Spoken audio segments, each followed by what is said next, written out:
ಕೆಲವರು ನನ್ನ ಆಯ್ಕೆಯನ್ನು ಒಪ್ಪದಿರ್ಬೋದು. Thinking they know a better path to take. ಅವರು ಹೇಳ್ಬೋದು, ಇದಕ್ಕಿಂತ ಒಳ್ಳೆ ದಾರಿ ಇತ್ತು, ಇದಕ್ಕಿಂತ ಒಳ್ಳೆ ಮಾರ್ಗ ಇತ್ತು ನಿನಗೆ, ಈ ಮಾರ್ಗವನ್ನು ಯಾಕೆ ತಗೊಂಡು ಅಂತ ಅವ್ರು ಹೇಳ್ಬೋದು. Dear 7th standard students, welcome to our edu allrounder channel.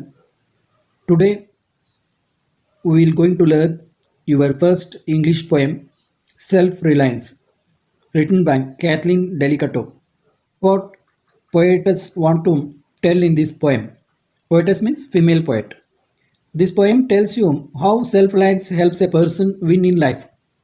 ಈ ಪದ್ಯ ನಮಗೆ ಏನನ್ನು ತಿಳಿಸ್ತದೆ ಅಂದರೆ, ಹೇಗೆ ಸ್ವಾವಲಂಬನೆ ಒಬ್ಬ ವ್ಯಕ್ತಿಯನ್ನು ಜೀವನದಲ್ಲಿ ಗೆಲ್ಲಲು ಸಹಕಾರಿಯಾಗ್ತದೆ ಅಂತ. The poet wants to depend upon herself even if she fails sometimes. ಕವಯಿತ್ರಿ ತನ್ನ ಮೇಲೆ ತಾನು ಅವಲಂಬನೆ ಆಗಬೇಕು, ಬೇರೆಯವರ ಮೇಲೆ ಅವಲಂಬನೆ ಆಗಬಾರ್ದು. ಕೆಲವು ವೇಳೆ ಅವಳು ಸೋತರೂ ಕೂಡ ತನ್ನ ಮೇಲೆಯೇ ತಾನು ಅವಲಂಬನೆ ಆಗಬೇಕು, ಅಂದರೆ ಸ್ವಾವಲಂಬಿ ಆಗಿರಬೇಕು ಅಂತ ಬಯಸ್ತಾಳೆ. She says she can ask others for their opinions. ಅವಳು ಬೇರೆಯವರ ಅಭಿಪ್ರಾಯವನ್ನು ಕೇಳಬಹುದು, but ultimately it is her self confidence which helps her to take the royal road to success.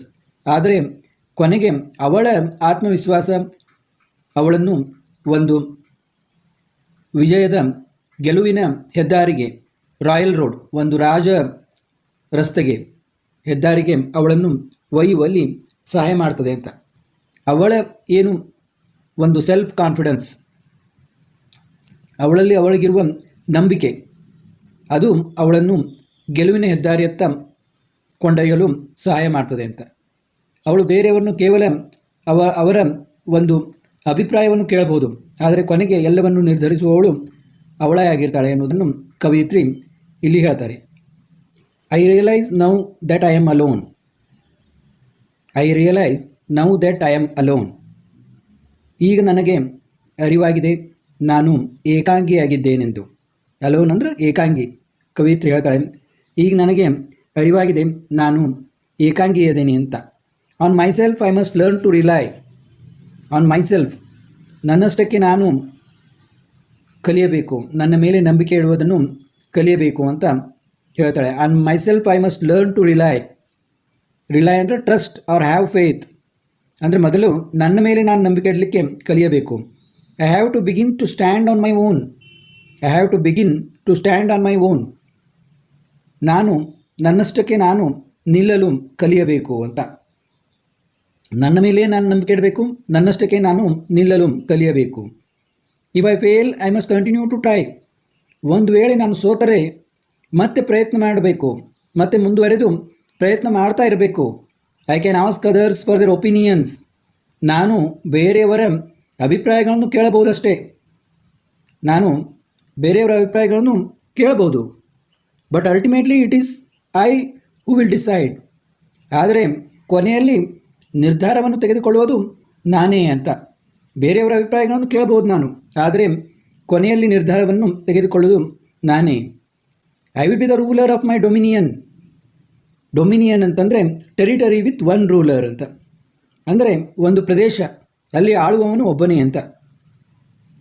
ಏನು ನನ್ನ ಪ್ರದೇಶವಿದೆ ಅಲ್ಲ, ಅಲ್ಲಿ ನಾನೇ ಆಳಬೇಕು. I will be the ruler of my dominion ಅಂದರೆ ನನ್ನ ನಿರ್ಧಾರವನ್ನು ನಾನೇ ತೆಗೆದುಕೊಳ್ಳಬೇಕು.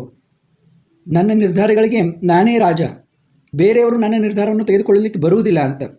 Determining which road I will take with pride. ಒಂದು ಅಭಿಮಾನದಿಂದ, ಒಂದು ಗರ್ವದಿಂದ ನಾನು ನನ್ನ ಮಾರ್ಗವನ್ನು ನಿರ್ಧರಿಸಬೇಕು, ನನ್ನ ಪಥವನ್ನು ನಿರ್ಧರಿಸಬೇಕು. ಯಾವ ದಾರಿಯಲ್ಲಿ ನಾನು ಹೋಗಬೇಕು, ಯಾವ ಮಾರ್ಗದಲ್ಲಿ ನಾನು ಹೋಗಬೇಕನ್ನೋದನ್ನು ನಾನೇ ನಿರ್ಧಾರ ಮಾಡಬೇಕು ಅಂತ. ಅಭಿಮಾನದಿಂದ, ಒಂದು ಗರ್ವದಿಂದ ನಾನು ನಿರ್ಧಾರ ಮಾಡಬೇಕು ಅಂತ. Though some may disagree with my choices. ಕೆಲವರು ನನ್ನ ಆಯ್ಕೆಯನ್ನು ಒಪ್ಪದಿರಬಹುದು. Though some may disagree with my choices. ಕೆಲವರು ನನ್ನ ಆಯ್ಕೆಯನ್ನು ಒಪ್ಪದಿರಬಹುದು. Thinking they know a better path to take. ಅವರು ಹೇಳ್ಬೋದು, ಇದಕ್ಕಿಂತ ಒಳ್ಳೆ ದಾರಿ ಇತ್ತು, ಇದಕ್ಕಿಂತ ಒಳ್ಳೆ ಮಾರ್ಗ ಇತ್ತು ನಿನಗೆ, ಈ ಮಾರ್ಗವನ್ನು ಯಾಕೆ ತಗೊಂಡು ಅಂತ ಅವ್ರು ಹೇಳ್ಬೋದು. Though people in abuse raise their voices. ಜನರು ಕೆಟ್ಟ ಮಾತುಗಳನ್ನು ಆಡ್ಬೋದು, ಎತ್ತರವಾದ ಧ್ವನಿಯಲ್ಲಿ, ದೊಡ್ಡ ಧ್ವನಿಯನ್ನು ಏರಿಸಿ ಕೆಟ್ಟ ಮಾತುಗಳನ್ನು ಆಡಬಹುದು, ಬೈಯಬಹುದು. Though people in abuse raise their voices.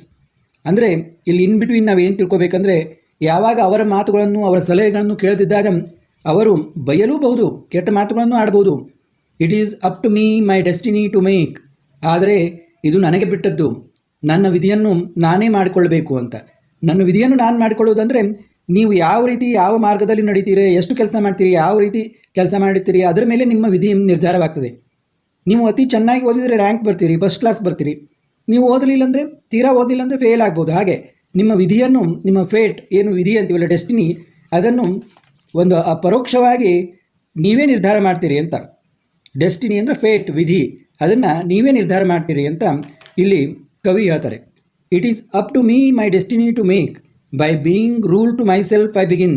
ಯಾವಾಗ ನನ್ನನ್ನು ನಾನು ಆಳಲು ಪ್ರಾರಂಭ ಮಾಡ್ತೀನೋ, ನನ್ನ ವಿಧಿಯನ್ನು ಕೂಡ ನಾನೇ ಮಾಡ್ಕೋಬೇಕು, ನಾನೇ ನಿರ್ಧರಿಸಬೇಕು. To learn how to stand alone, how to win. ಕೊನೆಗೆ ಕವಿತ್ರಿ ಹೇಳ್ತಾಳೆ, ನಾನು ಒಬ್ಬಳೇ ಏಕಾಂಗಿಯಾಗಿ ನಿಲ್ಲಲು ಕಲಿತೀನಿ ಮತ್ತು ಗೆಲ್ಲಲು ಕಲಿತೀನಿ ಅಂತ. ಕಲಿಯುವೆ ಏಕಾಂಗಿಯಾಗಿ ನಿಲ್ಲಲು, ಹೇಗೆ ಗೆಲ್ಲಬೇಕೆಂದು, ಹೇಗೆ ಗೆಲ್ಲಬೇಕು, ಹೇಗೆ ಒಬ್ಬಳೇ ನಿಲ್ಲಬೇಕು ಅನ್ನೋದನ್ನು ನಾನು ಕಲಿತೀನಿ ಅಂತ ಇಲ್ಲಿ ಕವಿತ್ರಿ ಹೇಳ್ತಾಳೆ. ಈ ಸುಂದರವಾದ ಸ್ವಾವಲಂಬನೆ ಎಂಬ ಪದ್ಯವನ್ನು ನಾವು ಈಗ ನೋಡಿದ್ವಿ.